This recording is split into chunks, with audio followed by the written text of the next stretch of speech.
Hey, so, Colin, is that your first name? Yes. Hey, so, do you know Anna?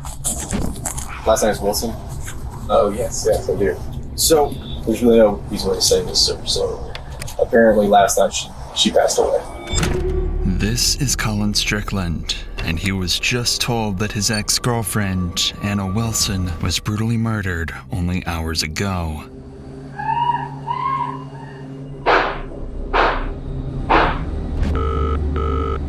Austin 911, what's your emergency? My friend is staying with me, and I just walked in, and she's laying on the bathroom floor, and there's blood everywhere. Austin, please! Hey. Do I stop? Hey, what? I don't know what happened. I just walked in on her. Sit up. When cops first arrived at this gruesome site, they suspected a robbery gone wrong. But a series of damning clues found at the crime scene quickly pointed to not just a meticulously planned murder, but a deadly love triangle, and a killer that was closer to home than anyone expected. Did you kill Mel? No.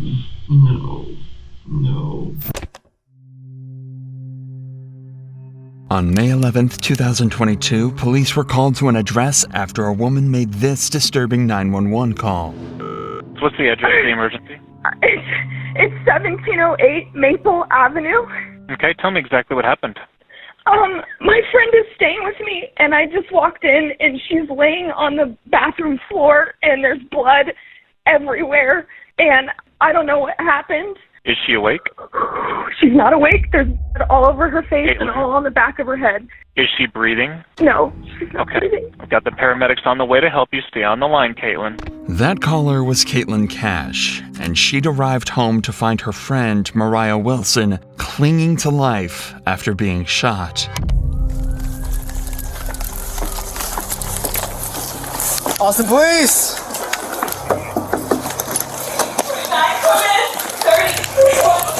Hey. Do I stop? Hey, what? I don't know what happened. I just walked in on her. Sit up. Okay. One second, let her get up.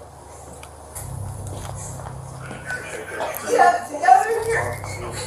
Okay, I'll let you go so you can talk to them, okay?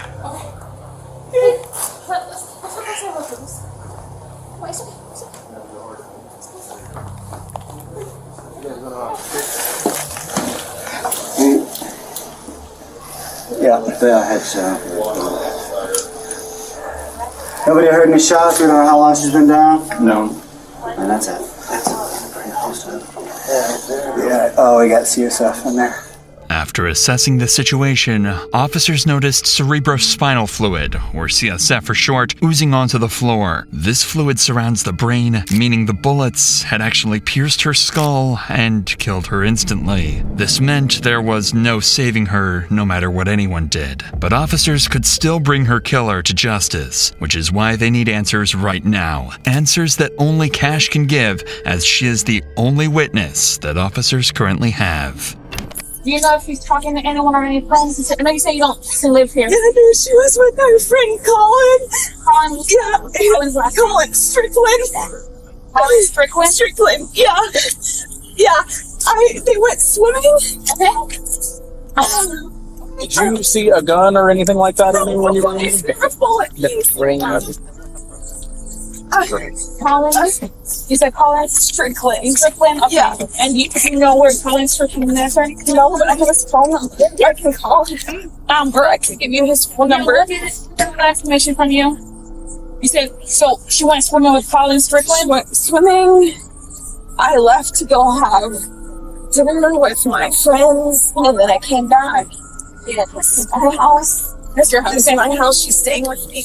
Right now, police are a bit disoriented as to what exactly went down just hours earlier, but they would soon run into some evidence that would change everything. Worth noting is that situations like these can be extremely traumatizing for those involved, but that's also the case for people watching these types of videos, just like you at home. If you've ever felt you need help with mental health, you should know there are always people you can reach out to. That's why I'd like to thank BetterHelp, the sponsor of today's video. I've partnered with them to provide you with an easy and simple solution to therapy. Therapy has helped me overcome my anxiety, manage my stress levels, and become confident enough to build a team that helped grow this channel to over 1 million subscribers. Thank you guys, by the way. The biggest problem I found with therapy is that you usually have to go through a lot of therapists before finding the one that's right for you. BetterHelp makes this easy. With their 30,000 licensed therapists, BetterHelp will match you with someone who understands your needs the best and gives you a safe space to talk. And if it's not right the first time, no sweat. You can switch therapists as many times as you want. No hard feelings. So if you're struggling, consider joining BetterHelp. Simply click the link in the description or go to betterhelp.com/DrInsanity and fill out the easy questionnaire to get 10% off your first month of therapy. Now let's get back to the video.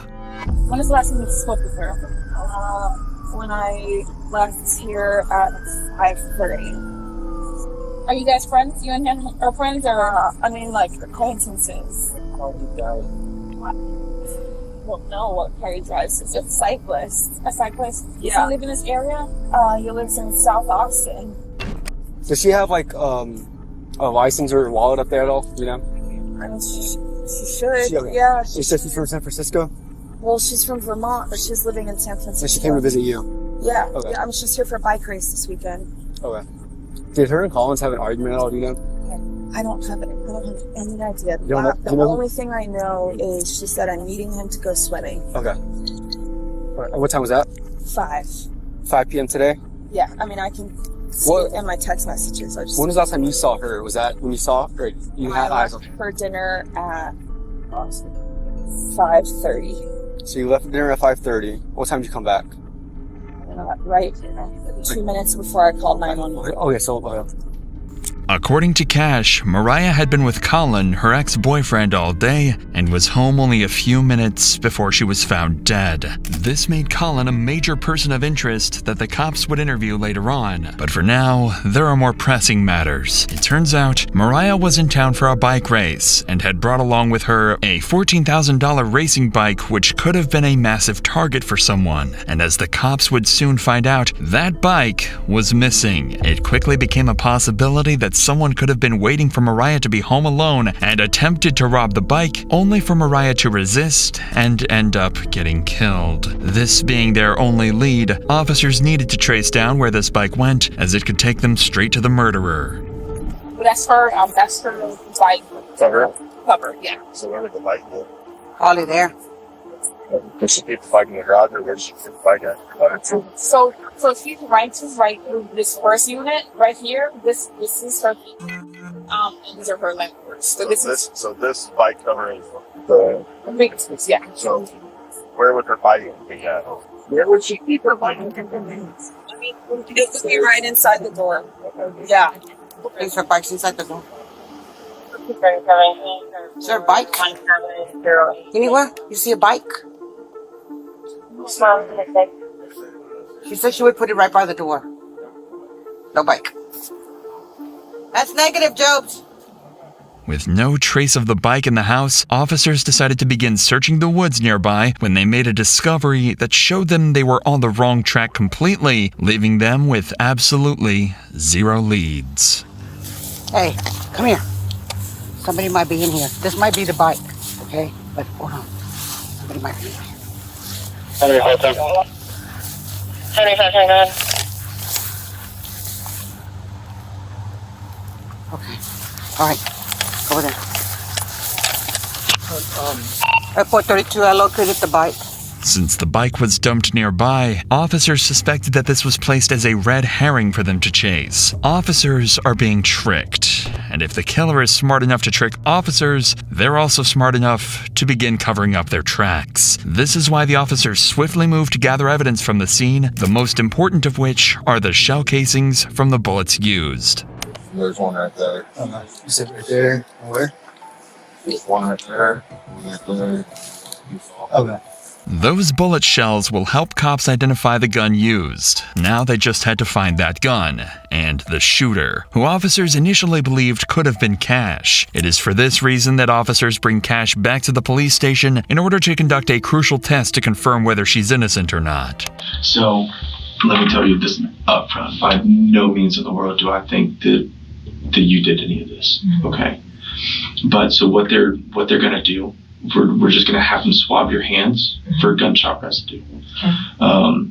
If we don't do this to you, then in court they can say, oh, what about this other person? Why didn't you do this part of the investigation? A GSR, or gunshot residue swab test of Cash's hands, presented a negative result. Considering that Moriah was in a very narrow space of the home, officers concluded that Caitlyn could not have been the one to murder her. Fortunately, though, Cash did provide an important piece of information. The last person in contact with Moriah was Colin Strickland.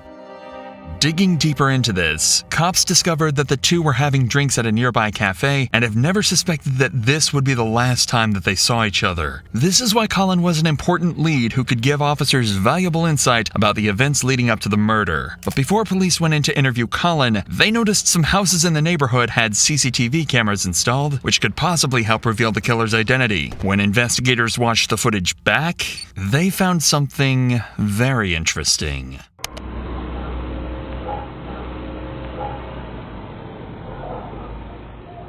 CCTV footage revealed this black Jeep driving directly towards Cash's home where Moriah was staying that night. The moment it arrived, Ring cameras caught this gut-wrenching audio.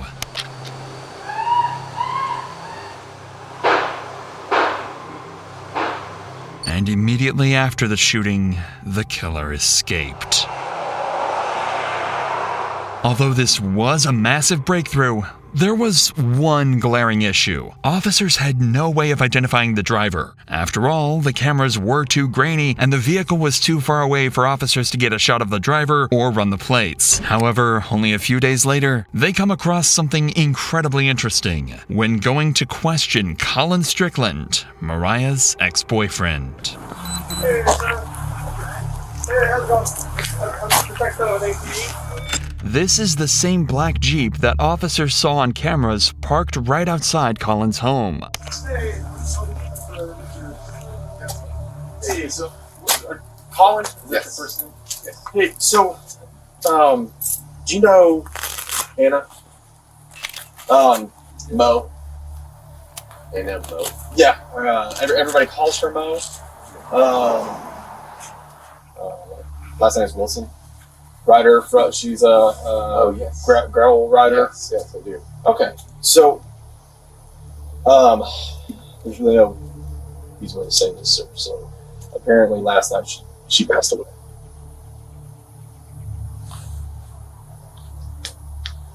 How did? Yeah. Right now it's an open investigation, but it is being investigated as a homicide. Right now, the cops know he was the last person to see her alive. They've discovered a vehicle in his driveway that matches the one captured on security cameras, and it even has a bicycle rack attached to the rear end. Colin Strickland has just become their #1 suspect, but he doesn't realize this yet, as officers continue to question him.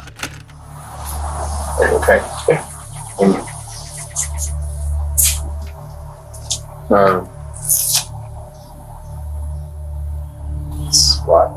Do you happen to have her mom's address by any chance? I know that she lives in Vermont.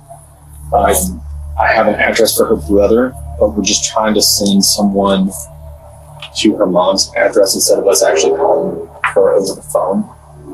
I didn't know. I don't have an address for her mother.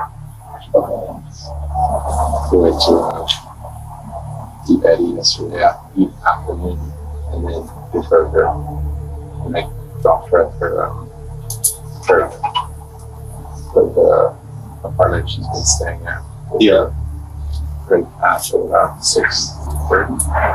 The cop intentionally avoided telling Colin how Moriah died, as they do with any suspect in a murder case, but they notice his body language is concerning, as he is barely able to look them in the eyes. This could either be because of pure shock, as the two had spent the previous day together, or in the worst case scenario, he's afraid to look them in the eyes because he had something to do with the murder. So to uncover these secrets, police started looking into Colin's life and his history with Moriah. This is when they discover Caitlyn Armstrong, Colin's girlfriend who separated from him in October 2021, but then got back together a month later in November. However, during their breakup period, he had a month-long romantic affair with Moriah and remained in contact with her even after he resumed his relationship with Caitlyn. Immediately, officers begin suspecting that Caitlyn could be one of the major suspects in this investigation. These suspicions were further confirmed when they ran the plates of the black Jeep and found that it didn't belong to Colin, but it was actually owned by Caitlyn. Considering that Colin was good friends with Moriah and Caitlyn hated this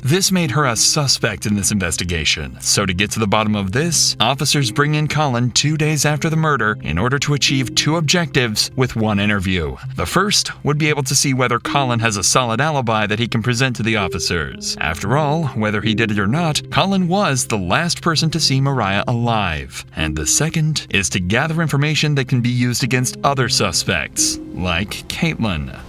And you said that y'all left around like 6:30 to. I don't think that's accurate anymore because we must have left over at about 7:45 or even later, probably maybe more like 8. Yeah. Just as it was getting dark. Okay. Because we went straight to her place and it wasn't dark yet, but it was. I got cool. It was cooling off, and it was like awesome evening. I remember that. Okay. Well, what about whenever y'all were at the bar?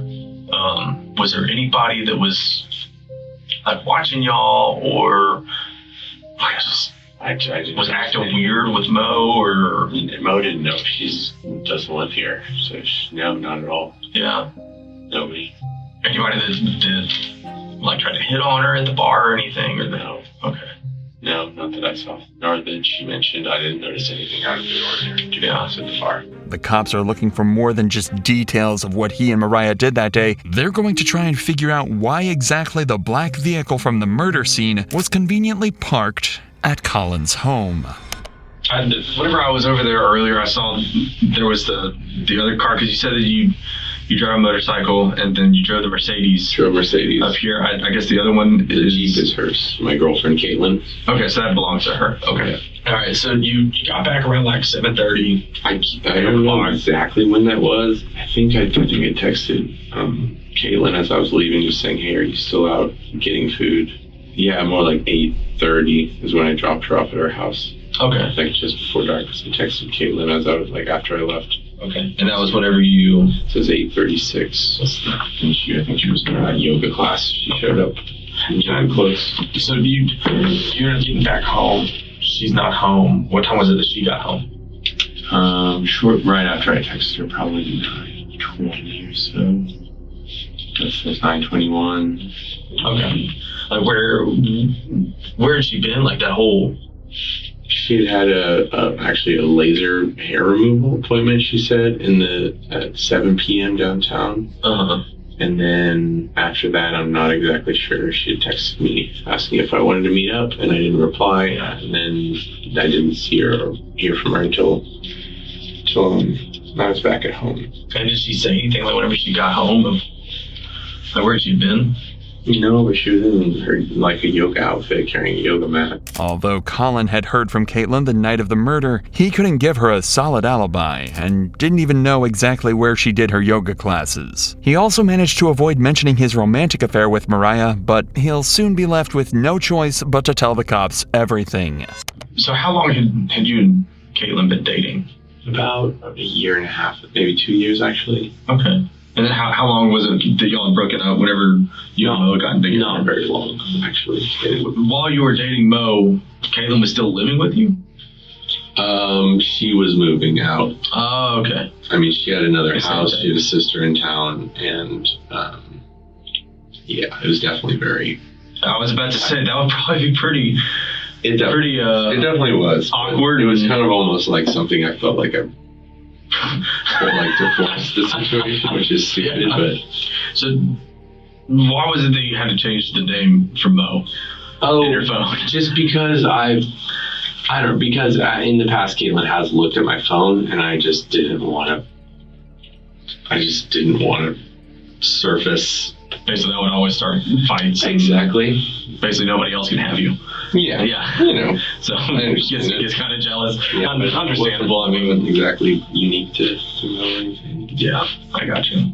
After listening to Colin, officers achieved what they set out to do. First, they cleared Colin, who had texts and times to back up his alibi. Secondly, they managed to gather information about Caitlyn, whose entire story is shady. That means that out of the 3 suspects that officers have, Colin, Cash, and Caitlyn, only Caitlyn's movements are entirely unaccounted for. This is why cops were now more suspicious of her than ever, but had no irrefutable evidence to arrest Caitlyn. At least, not until the cops searched the police database and hit the jackpot. Caitlyn Armstrong had a warrant on her head for a minor infraction. It was all they needed to bring her in, and then use it as an excuse to question her about Moriah.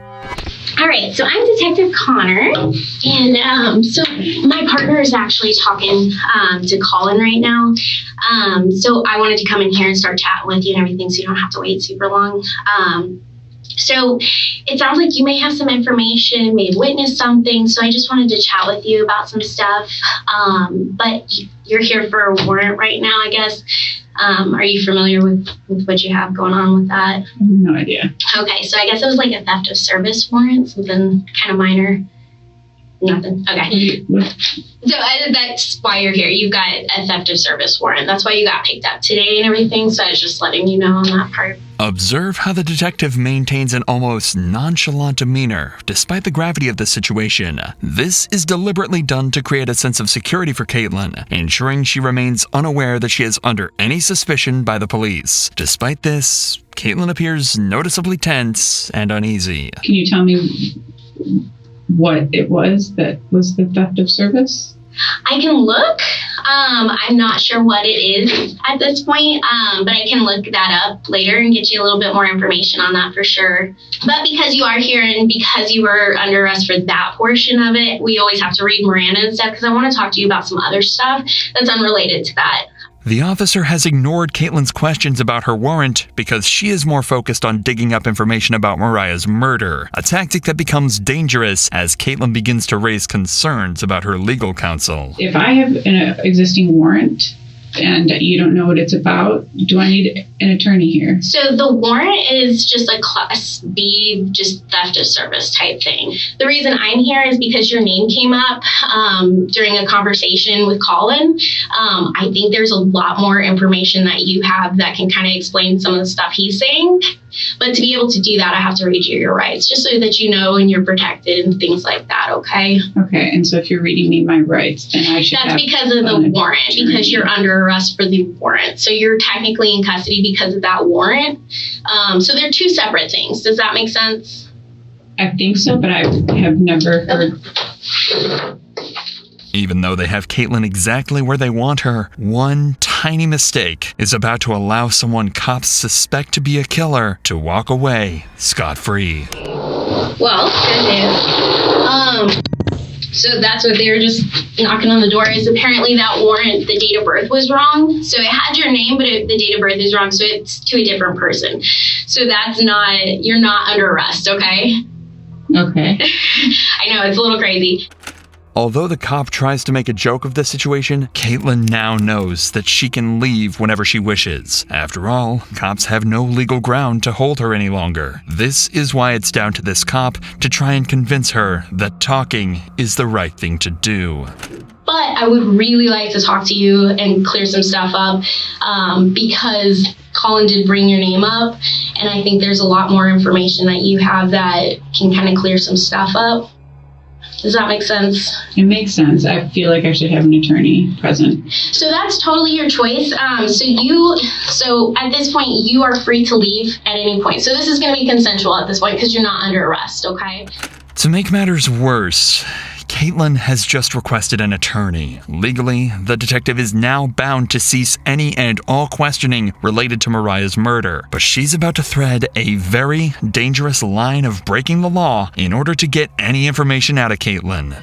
I would love to leave. He would love to leave. Just arrested me in front of my house, in front of all of my neighbors, and carried me in here in handcuffs in front of downtown Austin. It was incredibly I can only imagine. Yeah, and I'm so sorry. I don't have control over that part, okay? Yeah, I'm not upset with you. So there's a situation that's going on. Did you hear about what's happened over the past 24 hours? Colin walked in the house and said one of the women in the cycling community passed away. Yes. Yeah. While Colin was talking to us, your name came up. And so that's where I would really like to talk to you, because it sounds like there were some issues between you and this girl, and I think that there's probably a lot more to it that you could help explain.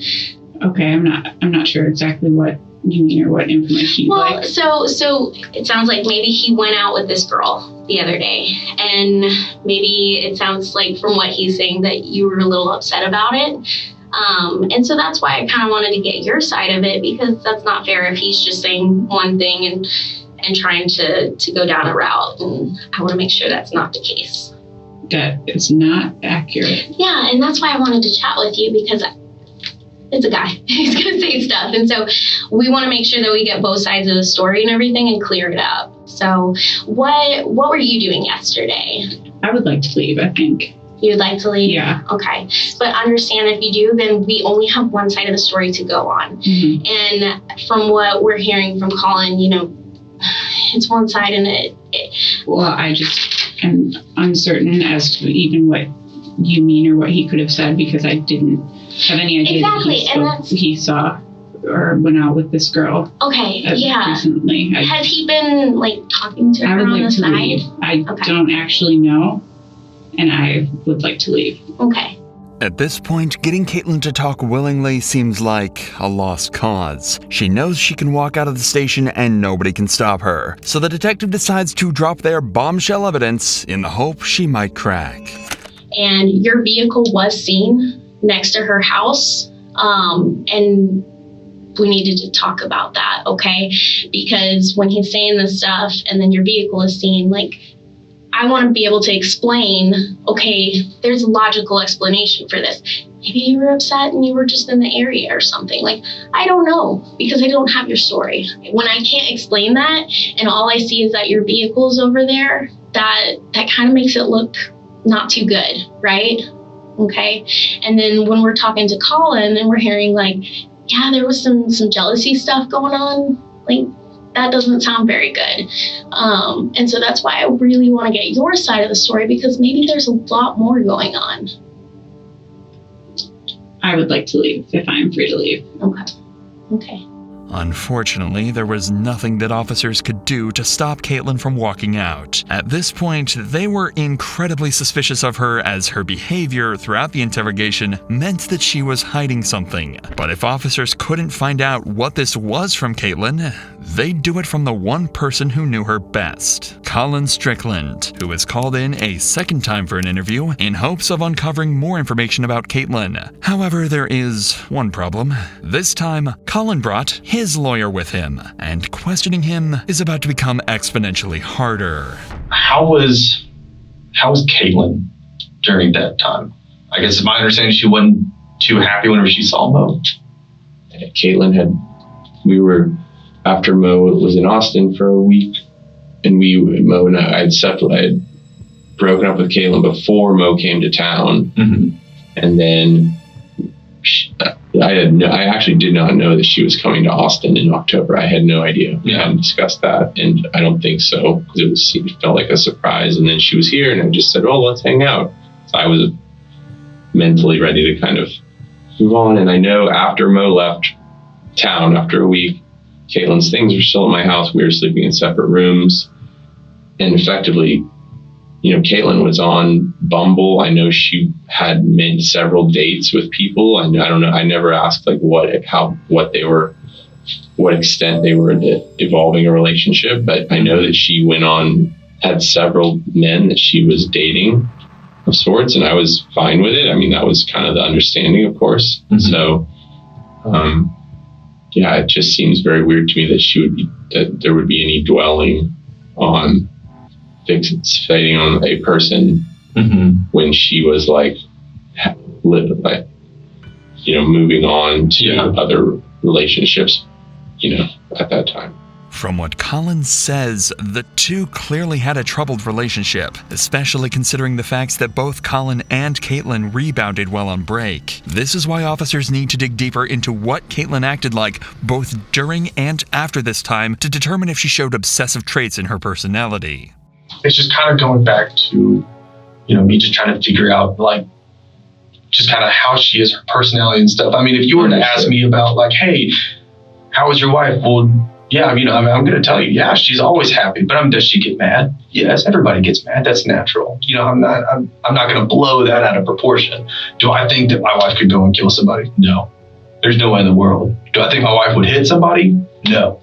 Now, if you ask me that about my 6-year-old son, yeah, it wouldn't surprise me if he wouldn't punch somebody at all. I think Caitlyn would hit somebody. No, I honestly don't, because it would be too. I don't know. Do I think Caitlyn could kill somebody? No, I don't. If Caitlyn had been planning to murder Moriah, Colin was about to make it clear he suspected nothing all along. I said, I think y'all need to stop talking to each other. You need to separate yourselves from each other while the fact finding is going on. I just don't think it would be helpful. Of course. And so I don't think there's been very much. There's definitely not been any being together. Since she left, and I left Friday midday, eventually to get a new SIM card for my phone, which I assumed was okay. Yeah. Had the same number. You're allowed to have a phone. Yes, right. Yes. And then saw Claire. Since then, I haven't spoken with Caitlyn or seen her. And so the two detectives came by my house yesterday, asking if she was there, if I had seen where she was. And my father had contacted her yesterday morning. He had gotten in touch with her. I gave him the number that Caitlyn had given our mutual attorney. Has she ever mentioned in the past of wanting to hurt Mo? No, she's never mentioned wanting to physically hurt. Okay. Do you think that she is capable?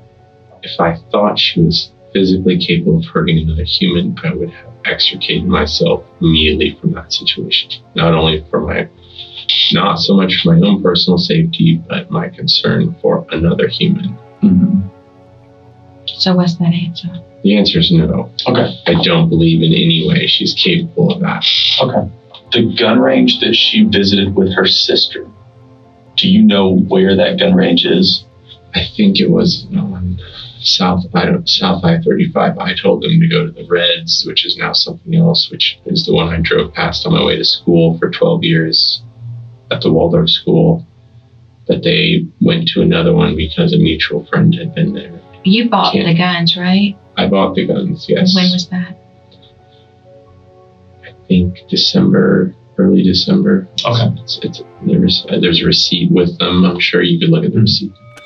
In an ironic twist, Colin had bought Caitlyn a gun for self-defense, but after police conducted a firearm examination, it just so happened that the bullets it used were the same caliber that were found near Moriah's body. So far, the cops had evidence of Caitlyn's car at the scene, they knew about her obsessive behavior, and they knew she owned the same model of gun that was used to kill Moriah. But while they searched for her whereabouts, the investigation continued to uncover crucial and damning evidence that not only heavily suggested Caitlyn was responsible for Moriah's death, but also cleared Colin of any wrongdoing. The cops gathered all cell phone data and compared it to the surveillance footage, allowing them to map the movements of Moriah, Colin, and Caitlyn on the night of May 11th, 2022. Colin and Moriah were at Pool Burger after their swim and were there around 7 p.m. When they left, they headed to Maple Avenue, but didn't realize that Caitlyn was stalking them and was driving in the same direction. Caitlyn thought that turning off her cell phone would cover her tracks, but the surveillance footage caught her, and what it shows is a black Jeep eerily similar to Caitlyn's closing in on the house where Moriah was killed. As Colin dropped Moriah off at the Maple Avenue address, both were completely unaware that Caitlyn was secretly stalking them only yards away. The same black Jeep had driven down the back alley of Maple Avenue and was slowly heading toward Moriah's address. Moments after Colin left, a neighbor's doorbell camera captured audio of Moriah screaming for her life before she was murdered.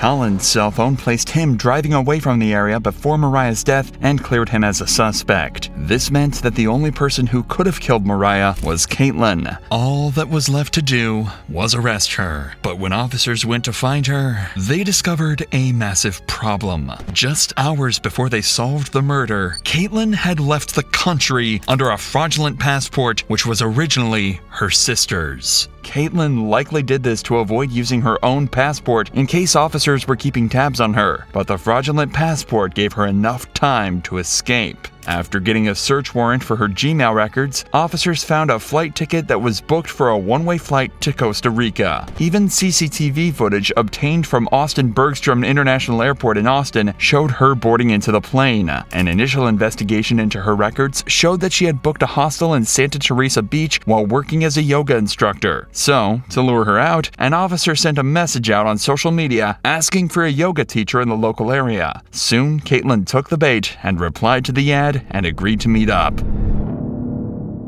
But in the month that she'd been on the run, she'd taken some extreme measures in order to conceal her identity. Caitlyn had undergone several surgical operations to alter her appearance, but there was no fooling the arresting officer, who recognized Caitlyn from her eyes. She was arrested and flown back to the United States, where she was charged with attempted murder. However, that wasn't the end of it, because in October 2023, Caitlyn tried to escape again by taking advantage of a doctor's appointment outside of jail. She can be seen here fleeing from the cops after she jumped from a bathroom window. This time, she was caught almost instantly. If the several attempts to escape justice and falsifying of documents weren't enough to convince a jury Caitlyn was guilty, then the surveillance footage and the testimony of Colin Strickland, and most importantly, the ballistic analysis that matched the gun to the shell casings found at the scene of the crime certainly were enough to convince them. Consequently, a year and a half later, on November 16, 2023, Caitlyn was found guilty of first-degree murder, and she was sentenced to 90 years in prison for the cold-blooded murder of Moriah Wilson.